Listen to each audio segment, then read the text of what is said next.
Bueno, espero que en este cambio que me hice de lugar haya una mejor conexión y un mejor sonido. Estaba diciéndoles que el día de hoy, después de esa ampliación que hice del tema de la interpretación, con estas dos modalidades de indubio pro fiscum, indubio contra fiscum, vamos a iniciar el tema de los principios del derecho tributario. El primer principio es el denominado principio de legalidad. El principio de legalidad lo hemos venido mencionando desde el semestre anterior, porque también es básico para la existencia de los impuestos. El derecho tributario, que es donde están todas las normas mediante las cuales se crean los impuestos, pues también es parte de él la existencia de este principio, que fue creado en el año de 1215 en Inglaterra, cuando se creó la primera constitución, y en ella quedó plasmado el aforismo latino de nullum tributum sine lex, que no existe tributo si no hay una ley previa que lo autorice. El principio de legalidad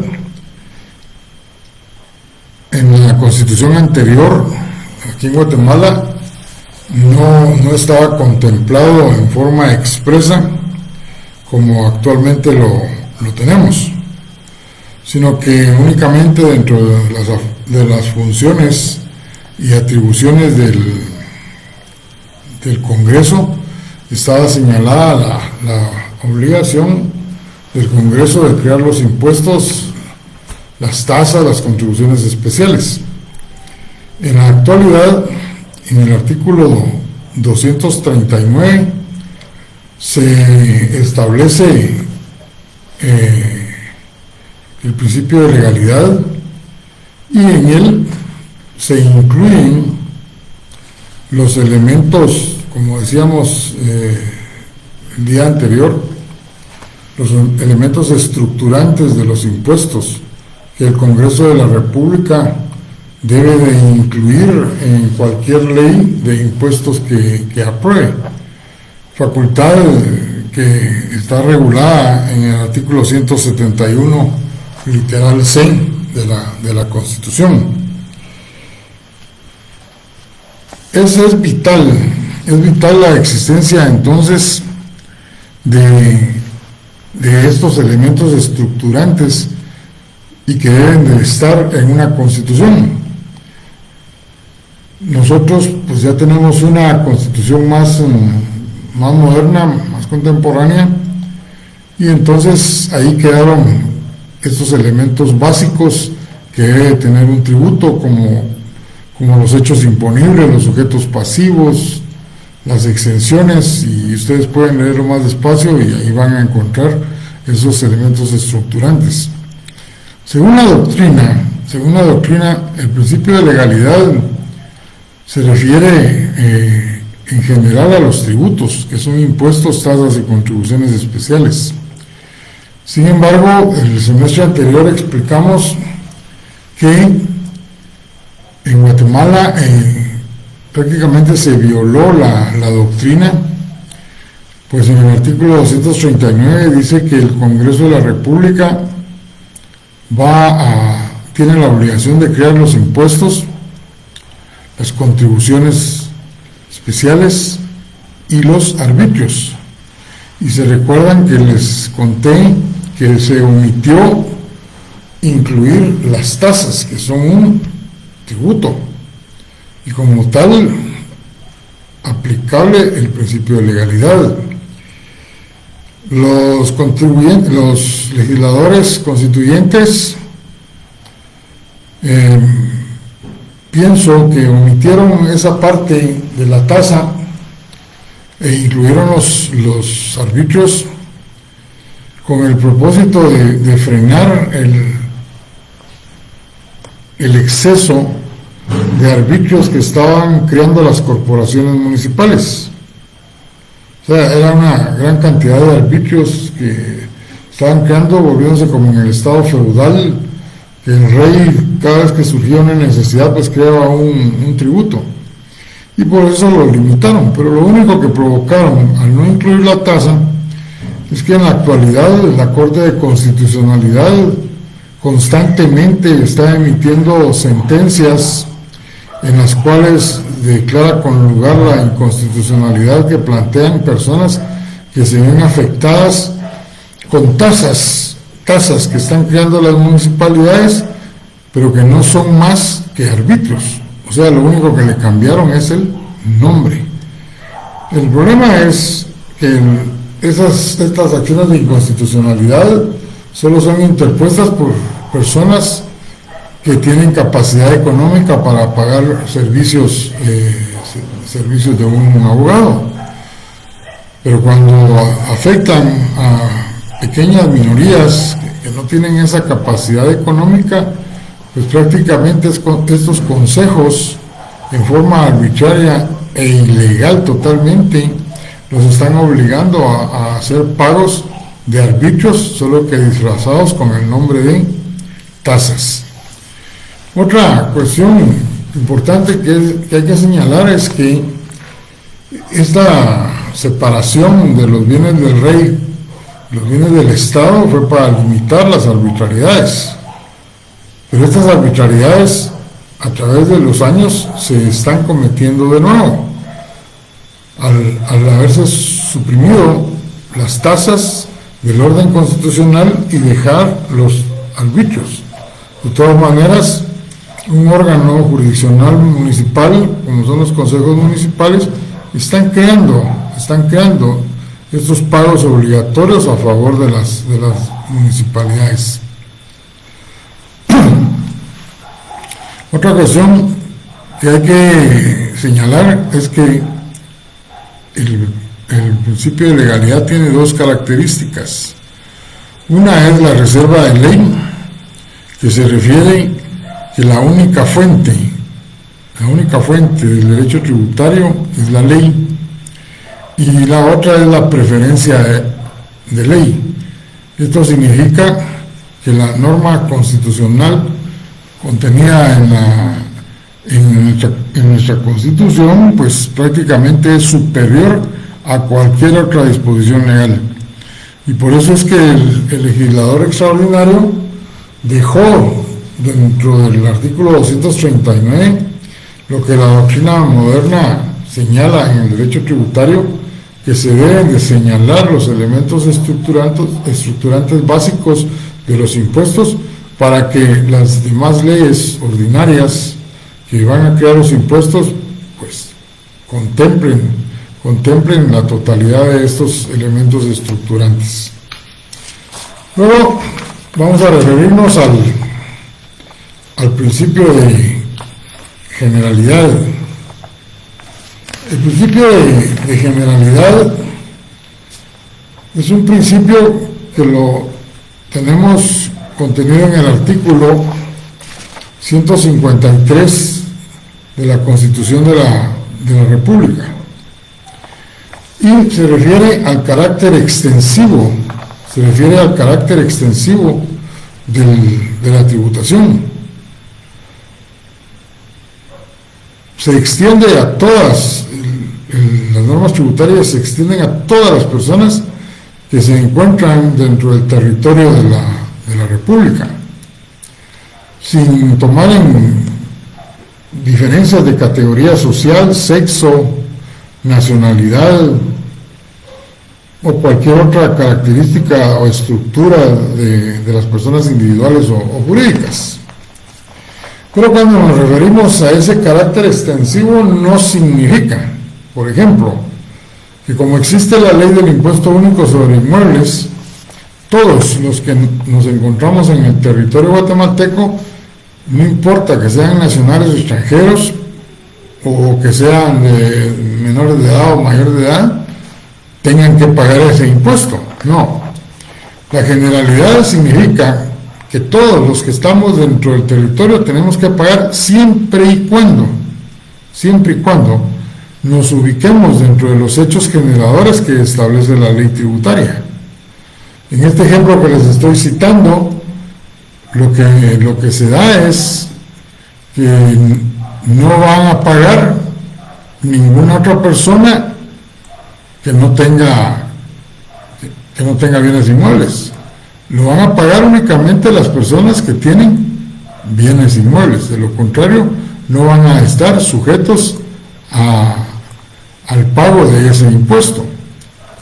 Igual, si hablamos del impuesto de circulación de vehículos, pues el último día del mes de julio concluyó el plazo para el pago de este impuesto. Y ustedes a ese día no tenían vehículo. Entonces no tenían la obligación de pagar ningún impuesto. Pero si el día de hoy ustedes compran un vehículo, bueno, para hacer el traspaso les van a exigir que esté al día del pago del impuesto. Desde luego, como ya concluyó el plazo, el que les está vendiendo el carro les tendría que entregar el vehículo con el impuesto pagado. No sucedería lo mismo con el impuesto único sobre inmuebles. Si a ustedes les venden un inmueble el día de hoy, pues prácticamente el tercer trimestre del año ya está corriendo. El vendedor solo tendría obligación de haber pagado el primero y segundo trimestre. El plazo para pagar el segundo trimestre concluyó también el 31 de julio. Entonces ustedes ya son responsables como compradores de ese inmueble del pago de ese impuesto. A eso se refiere la generalidad. No están obligados al pago los que no estén dentro del hecho general, la condición que establece la ley. Pero en el momento en que quedan inmersos dentro de esa condición, ya por el hecho de existir una norma tributaria general para todos los sujetos que están dentro del territorio, pues tienen la obligación de pagarlo. Ahora, cuando nos referimos a la generalidad y a ese carácter extensivo, debemos de señalar que también tienen sus límites. Y los dos grandes límites del principio de generalidad son los privilegios tributarios o las exenciones. ¿Qué es una exención? Bueno, la exención es una figura que evita el nacimiento de la obligación tributaria.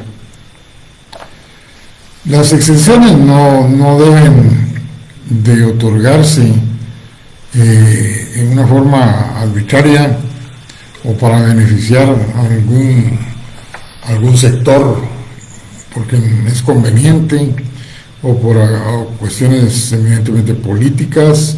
No, este beneficio, porque es un beneficio de la exención tributaria, pues se debe otorgar en atención a determinados factores económicos, sociales y muy extremadamente políticos. Un ejemplo de un aspecto político es el que existe en el impuesto de circulación de vehículos, que dice que todos los vehículos de las embajadas, consulados, cuerpos diplomáticos, pues están exentos al pago del impuesto. Y claramente dice el artículo, siempre y cuando exista correspondencia con el país al que se le está otorgando la exención. Las exenciones entonces siempre van a estar dentro del contenido de la ley. Recuérdense que es uno de los elementos estructurantes. Aun cuando las corrientes modernas del derecho tributario claman a los cuatro vientos que se eliminen las exenciones. Hay bastantes estudios que ha hecho la Administración Tributaria, el Banco de Guatemala, el Ministerio de Finanzas, que al eliminar las exenciones existentes, pues se duplicaría la recaudación tributaria. Pero eso es una cuestión totalmente difícil, ni siquiera se han puesto de acuerdo con eliminar el impuesto de importaciones para que los aranceles sean cero y evitar así tanta controversia que surge de la aplicación de los aranceles en la cuestión aduanera. O sea, eso está dentro del campo del derecho aduanero. Pero además están los beneficios tributarios. Los beneficios tributarios pues son disposiciones legales que tienen que ver con los impuestos, pero no están dentro de las leyes tributarias. O sea, los beneficios tributarios son creados por el legislador cuando está creando una disposición legal totalmente diferente. No tiene nada que ver con los impuestos, con el derecho tributario, y sin embargo lo incluye. Si ustedes leen la ley forestal, se van a dar cuenta que ahí existen beneficios tributarios. ¿Y cuáles son los beneficios tributarios? Pues sencillamente ahí se estableció que todas aquellas personas individuales o jurídicas que tengan bienes inmuebles en los cuales puedan sembrar bosques, pues toda la inversión, todo el gasto que hagan para la siembra, para la producción y más adelante explotación, doble beneficio de bosques, puede ser deducido del impuesto sobre la renta. Esto de la noche a la mañana ustedes empezaron a ver, me imagino, en el área de Occidente, que empezaron a surgir grandes pinadas, mucha siembra de pino, de pinabete, y hasta con las facultades para comercializarlo, pero es debido a esa disposición legal en la ley forestal que les otorga el beneficio de que todos los gastos los pueden deducir del impuesto sobre la renta. Desde luego no es algo que no tenga que autorizar la autoridad competente, tienen que hacer la solicitud y llevar a cabo todo el trámite que ahí se establece. Otro ejemplo de beneficio tributario, y que ese me imagino que sí es más conocido por ustedes, es la ley de la maquila. La ley de la maquila ofrece a todos los que operen bajo este mecanismo, pues les conceden el beneficio de no pagar impuestos sobre la renta en los primeros 10 años de estar laborando. Imagínense ustedes el gran beneficio de que todo es ganancia, sin pagar impuestos sobre la renta. Tal vez ahora ustedes van a comprender por qué hay muchas maquilas que salen en las noticias, se publica que llegaron los trabajadores y únicamente encontraron cerradas las puertas y que en las ventanas se nota que está vacío el lugar, ya no hay maquinaria, no hay materia prima, etcétera. Desaparecen las maquilas, los propietarios, y la razón es muy sencilla.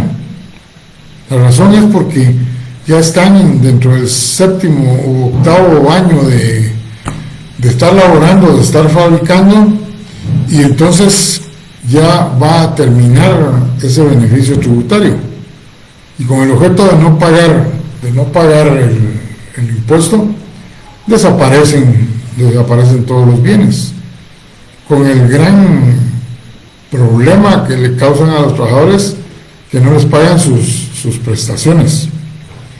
Yo siempre a través de esta cátedra he dicho que lo que no existe es una voluntad política de controlar a las maquilas, porque perfectamente Para autorizar una maquila se puede hacer un inventario de la maquinaria que va a funcionar, y dentro del inventario poner el nombre del fabricante, el número de registro y cualquier otra característica de la maquinaria que se va a utilizar. ¿Por qué les digo esto? Bueno, y presentar ese inventario cada vez que se va a autorizar una maquila. Y es que lo que pasa es que cierran una maquila y al poco tiempo están pidiendo la autorización de la apertura de otra maquila. Y están utilizando la misma maquinaria de aquella donde quedaron abandonados los trabajadores. La otra semana, o si más tiempo de esta semana, les voy a mandar yo otros 8 ejemplos de leyes que contienen beneficios tributarios, para que vean que no son solo 2 leyes, no, son como unas 10 leyes que otorgan esos beneficios tributarios. No se les olvide entonces que la exención es evitar el nacimiento de la obligación tributaria y queda contenida dentro de la ley tributaria. Los beneficios tributarios son creados en otras leyes que no tienen nada que ver con la materia tributaria, pero donde se les dan beneficios de no pagar impuestos a cambio de una determinada actividad. Bueno, esto es lo que se refiere al principio de generalidad. Pero veamos ahora el principio de igualdad. El principio de igualdad es totalmente diferente al de la generalidad. La igualdad se está refiriendo a que la ley le debe dar un mismo tratamiento a los que se encuentren en iguales circunstancias, sin ningún distingo de ninguna naturaleza, ningún distingo hostil o sencillamente por clasificar por categorías de personas, o dentro de las personas jurídicas dividirlos. No, todos deben ser tratados en las mismas circunstancias, y esto lo establece el artículo 4 de la Constitución de la República. Allí se refiere a que todos los guatemaltecos deben ser tratados por igual, y no debe haber el distingo de ninguna clase. Ahora bien, este tema de la igualdad nos trae la situación de que hay que ser claros y concisos, que si 2 personas, por ejemplo, se ubican dentro del hecho generador de la ley del UCI,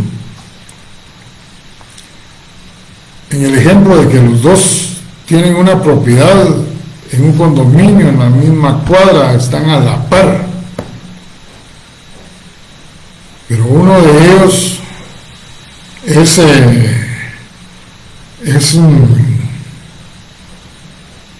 de raza indígena, el otro es de raza ladina, o uno es blanco, el otro es moreno, o uno es extranjero y el otro es guatemalteco, pero los 2 le compraron a la misma inmobiliaria un inmueble con las mismas medidas y las mismas características, y todos los componentes son los mismos, y los 2 inmuebles fueron vendidos en 500,000 quetzales a cada uno de ellos. La ley no puede, a eso es lo que vamos, hacer ningún distingo entre cada uno de ellos. ¿Por qué? Porque la ley debe tratar de igual manera a los que se encuentren en las mismas circunstancias. Y aquí la circunstancia es la misma. Lo único que diferencia es las circunstancias o características de cada uno de ellos. Es como que si habláramos de una sociedad anónima, compra el inmueble y la otra la compra una empresa, el propietario de una empresa individual. No importa la estructura en que estén organizados, sencillamente las dos personas jurídicas están comprando inmuebles en las mismas circunstancias y entonces tienen que pagar el mismo impuesto del using, tendrán que pagar el mismo IVA porque es una primera venta y no se podrá hacer ningún distingo. Que los socios de la SA todos son amigos del presidente de la República, eso no tiene absolutamente nada que ver. Que el dueño de la empresa individual que compra el inmueble es íntimo amigo de uno de los magistrados de la Corte Suprema, y tampoco tiene nada que ver. Están en las mismas circunstancias y entonces tienen que recibir un tratamiento igual, análogo, sin distingo de ninguna clase. A eso se refiere la igualdad. Ahora bien, además de la legalidad, la generalidad, la igualdad, nos vamos a referir al principio de proporcionalidad. La proporcionalidad está vinculada con la situación en que debe hacerse una aplicación lo más adecuada a las condiciones económicas de cada sujeto de la carga tributaria. O sea, debe haber una correcta distribución de la carga tributaria, de las tasas impositivas, para que cada quien entonces pague impuestos en proporción a sus ingresos, en proporción a su riqueza, en otras palabras, en atención a su capacidad contributiva. Eso es lo que interesa en la proporcionalidad. Si ponemos el ejemplo de dos personas que van a comprar un inmueble en el mismo condominio, pero ya son terceras ventas, y don Juan compra el condominio que ya no es solo de un nivel la casa, sino que es de dos niveles, y don Pedro compra el inmueble en las mismas condiciones en que originalmente lo vendió la inmobiliaria, a un solo nivel, sin entrar a más detalles. Uno está la venta en 800,000 quetzales y el otro en 500,000. O sea, ahí las manifestaciones de riqueza son diferentes. El que compró en dos niveles es porque tenía 300,000 quetzales más. El otro se conformó con pagarla de un nivel porque solo tenía los 500,000 para poder adquirirlo. Entonces, aquí la proporción de lo que se está pagando de impuesto es en relación a los precios de los inmuebles. Y como ya son segundas ventas, ya no estamos hablando del IVA, sino del impuesto del timbre, un 3%. Si vamos al UCI, la proporcionalidad se va a manifestar con respecto a los valores con que estén inscritos los inmuebles. Y dice hasta 20,000. El que tiene un inmueble valorado hasta 20,000 es porque no tiene mayor riqueza. Y entonces él va a pagar solo un 2 por millar. Pero de 20,000 a 50,000 ya su riqueza es mejor. Y entonces ese propietario de ese inmueble ya no va a pagar el 2, sino el 6 por millar. Pero aquellos dos sujetos que compraron en 800,000 y 500,000 y así quedó inscrito en el catastro municipal. En relación a aquellos que ya mencioné, su riqueza es superior. Y entonces la proporción que van a pagar en relación a los impuestos es mucho mayor. Van a pagar un 9 por millar. Así como lo oyen. Así es como están las tasas impositivas. Esto definitivamente de la proporcionalidad es algo que se debe tomar en cuenta y que definitivamente está relacionada la proporcionalidad con el principio de capacidad contributiva que vamos a ver de último. Ahorita vamos a referirnos al principio de no confiscatoriedad. El principio de no confiscatoriedad deviene desde tiempos, de años muy pasados,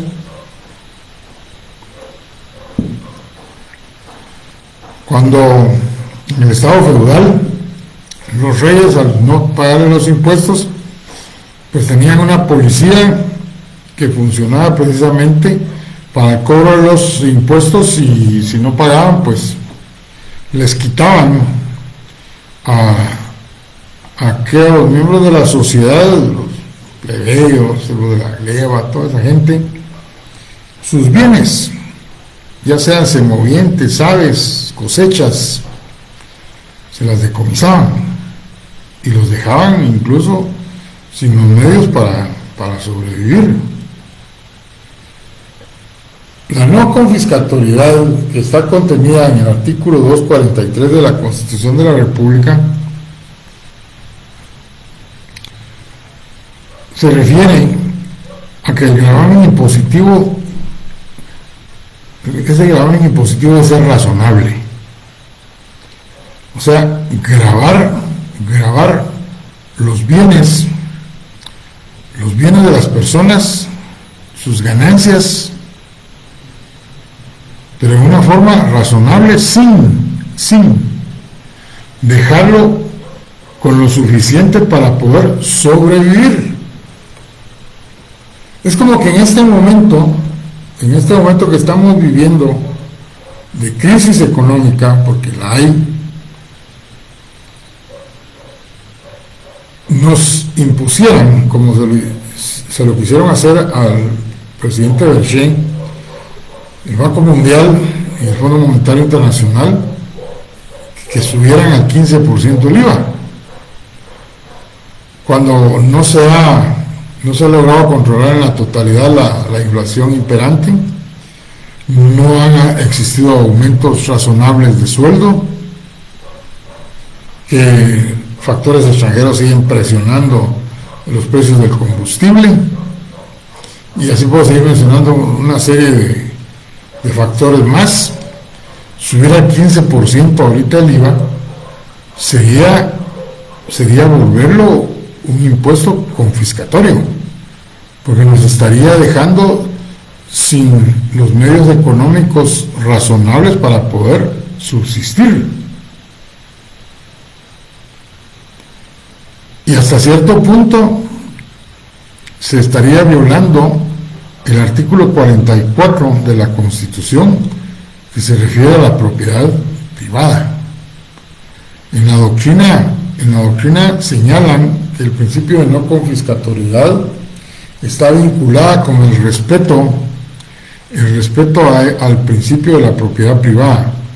O sea, el Estado, si bien es cierto, de acuerdo al principio de legalidad, que está contenida la obligación de que debemos de contribuir con el gasto público, y se contribuye con el gasto público pagando impuestos.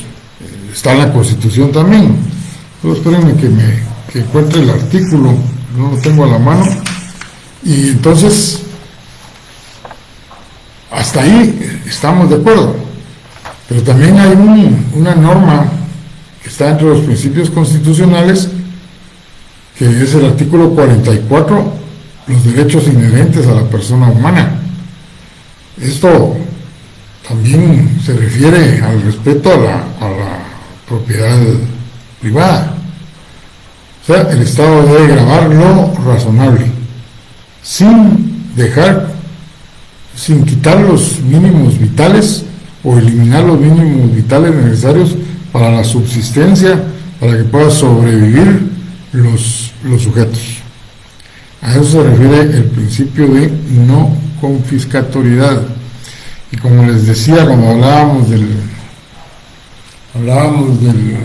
la autonomía legislativa o legal, les decía, uno de los principios exclusivos del derecho tributario es la no confiscatoriedad, y que surgió para ponerle un límite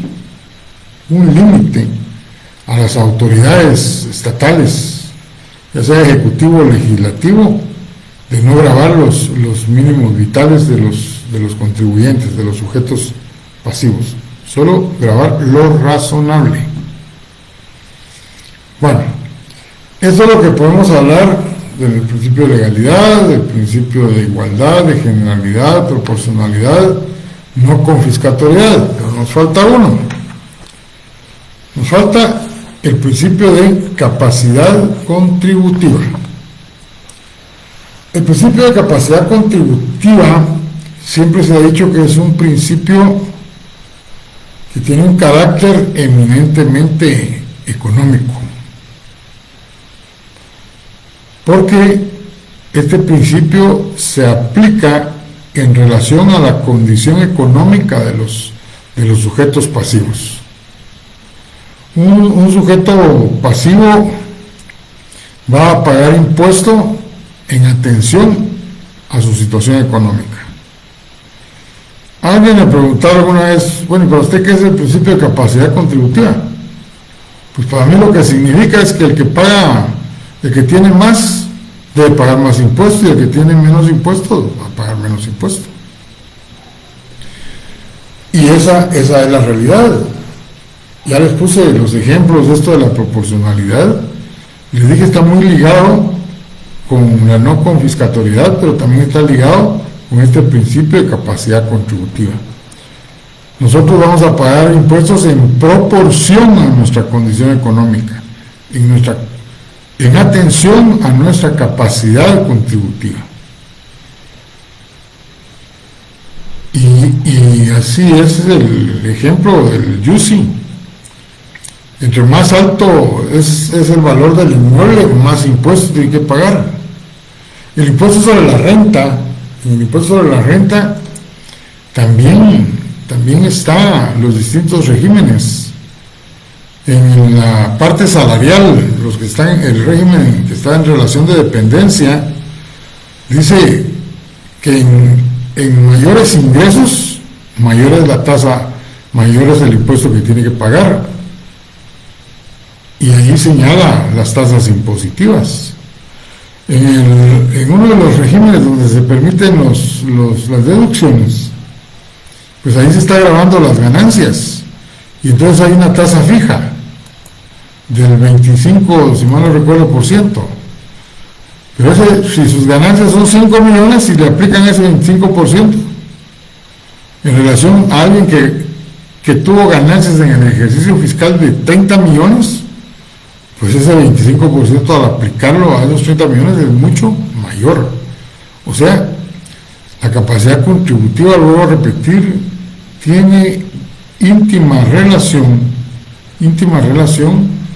con la condición económica de los sujetos.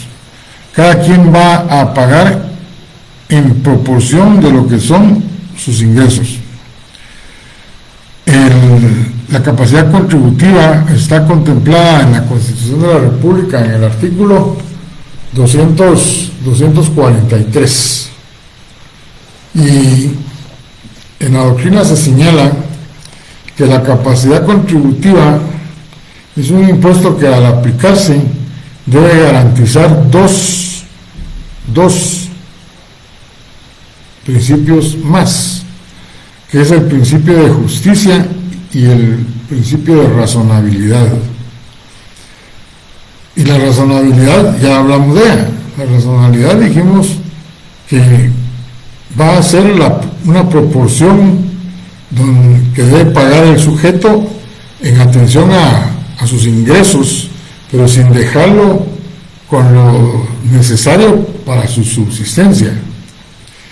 Y el de justicia, pues un impuesto va a ser justo cuando realmente se aplique a todos en atención a que cada quien pague según sea su manifestación de riqueza.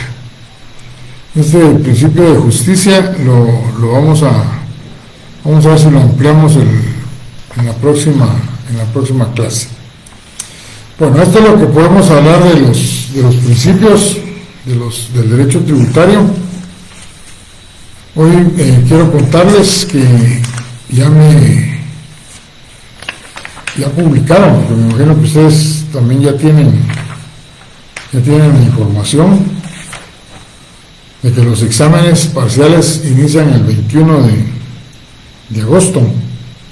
Mi examen es el 25 de agosto. Y como consecuencia, pues ya solo tenemos con la de hoy 4 clases. En el transcurso de esta semana les voy a enviar los laboratorios para que los empiecen a trabajar. La ley que pueden comprar desde ya es la ley del using, la ley del IVA y del impuesto del timbre. Esas 3 leyes son las que vamos a evaluar para el primer examen parcial. Por favor, cuando compren sus leyes, vean que sean leyes actualizadas, porque caso contrario, si son leyes antiguas que ya utilizaron otros compañeros o sus hermanos o sus tíos, qué sé yo, todas estas leyes han sido modificadas. Y como consecuencia contestan con una ley que ya está derogado el artículo modificado, la respuesta va a estar mal. Así que les recomiendo que sean leyes actualizadas, UCI, timbre e IVA. Bueno, nos vamos a quedar ahí. En la próxima clase nos vamos a referir a la relación jurídico-tributaria, y creo que hasta ese tema vamos a poder evaluar. Ya no tuve ninguna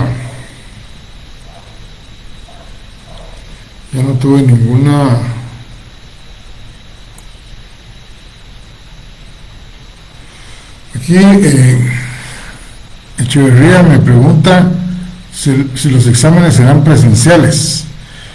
Eso, tal y como lo dijo el señor decano, eso es algo que ya estamos preguntando varios a la administración, a las coordinaciones, porque eso fue lo que no le den ideas, dice Alonso López.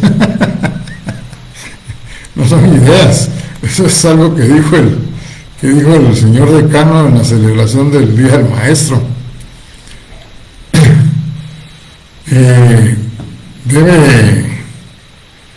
Deben de informarnos, y eso se lo vamos a hacer saber a ustedes a más tardar la otra semana, si van a ser presenciales o seguimos en la gloria de examinarse en línea.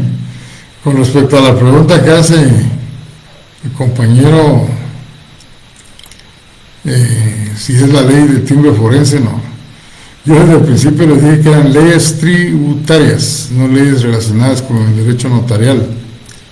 Estamos hablando de la ley del impuesto del timbre fiscal y papel especial sellado de protocolo, el impuesto al valor agregado y el impuesto único sobre inmuebles. Dice el compañero que en el calendario dice que serán virtuales. Bueno,